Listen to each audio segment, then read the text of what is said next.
Hello guys, আসসালামু আলাইকুম। আশা করি সবাই ভালো আছেন। তো আজকে চলে এলাম নতুন একটি ইন্টারেস্টিং ভিডিও নিয়ে।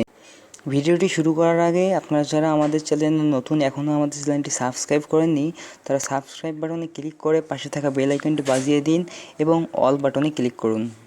তো কীভাবে ফেসবুকে ফলোয়ার অপশন চালু করবেন চলুন জেনে নেওয়া যাক। আপনারা ফেসবুকে চলে যাবেন।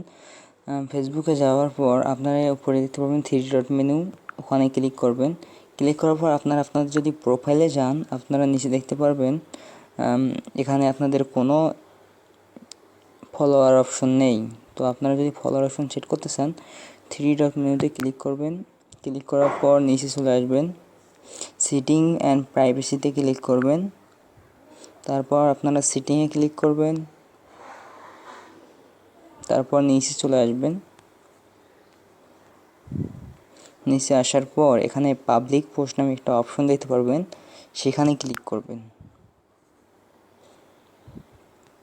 ক্লিক করার পর আপনারা সবগুলো পাবলিক করে দিবেন। তারপর আপনারা কমেন্ট র্যাঙ্কিংয়ে অন করে দিবেন। তারপরে আপনারা ব্যাক চলে আসবেন। এখন যদি আপনারা আপনাদের ফেসবুক প্রোফাইলে চলে যান, তাহলে আপনারা একটু নিচে গেলেই দেখতে পারবেন ফলোড বাই 100 পিপল, মানে আমার ফেসবুকে ফলোয়ার অপশনটা চালু হয়ে গিয়েছে। তো যদি এই ভিডিওটি ভালো লাগে আমাদের চ্যানেলটি সাবস্ক্রাইব করবেন এবং কোনো সমস্যা হলে কমেন্ট বক্সে কমেন্ট করবেন, আমি সমাধান করার চেষ্টা করব ইনশাআল্লাহ।